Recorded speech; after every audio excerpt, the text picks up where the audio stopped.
is Riley Thannum, and this is my speech titled Neighbors in Need. Mahatma Gandhi once said, "There are people in this world that are so poor that the only way they will be able to see God is through a piece of bread." Today, I am going to talk to you about a topic that has been ignored for far too long in our country. When you think of poverty, you probably think of places like Africa or Asia, places with too many people and too little resources. However, not only is poverty prevalent in the United States, but according to New York Times, it affects 46 million Americans. That's over 15% of the population. I have pulled information from credible sources such as the New York Times, the Chicago Tribune, and U.S. News and World Report to give you the most accurate and relevant information on poverty in America.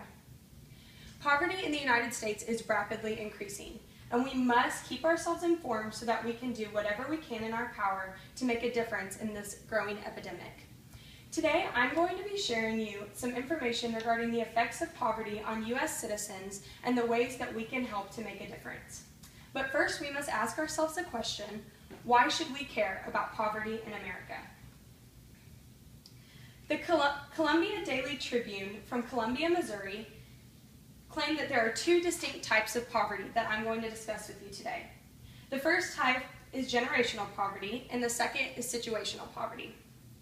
Generational poverty is defined as two or more generations of a family in poverty.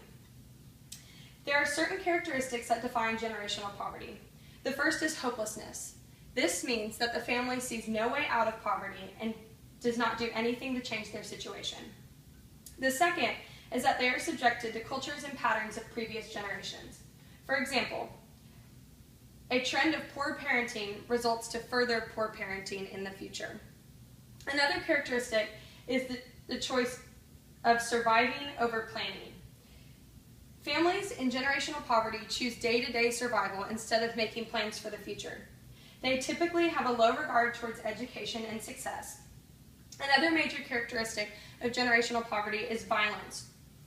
Kira Zealand of the U.S. News and World Report gave an example of a mother in poverty trying to provide a better life for her children, but was unable to do so because of a violent male figure in her household. Many people in generational poverty are being imprisoned, enslaved, beaten, raped, and robbed by a dominant figure with more control than them. Violence perpetuates poverty.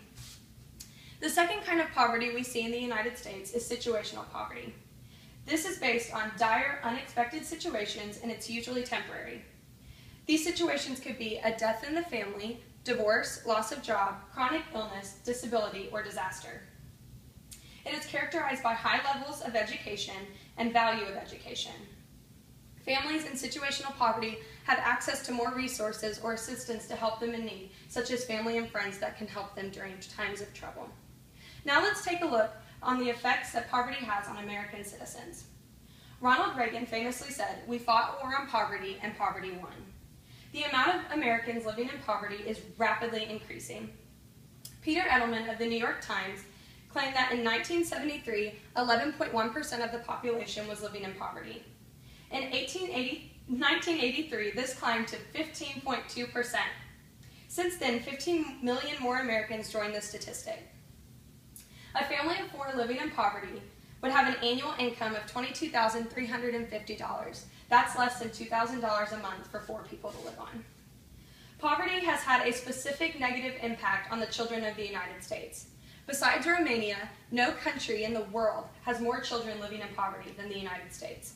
Sasha Abramsky of The Nation magazine gave an example of a young teenage boy who was forced to make the decision between furthering his education in college or giving up his education to work minimum wage jobs to support his parents who had lost their jobs. So how can we make an impact on such high levels of poverty in the U.S.? Greg Kaufman of The Nation magazine gave a number of things privileged American citizens can do to help their neighbors in need.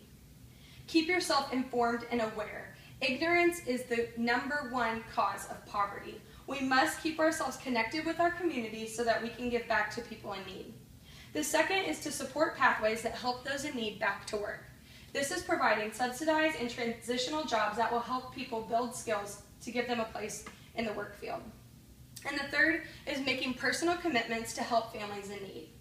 This could be visiting shelters, volunteering in soup kitchens, and donating food, clothing, and other resources that could help a family in need. With poverty on the rise, we must keep ourselves informed so that we can help those in need. 1 John 3:17 says, "But if a man has the world's riches and looks on his brother in need, yet hardens his heart towards him, how can that man have the love of God in him?" This should be our challenge. We are called as Christ followers to help our neighbors in need. What will you do to make a difference?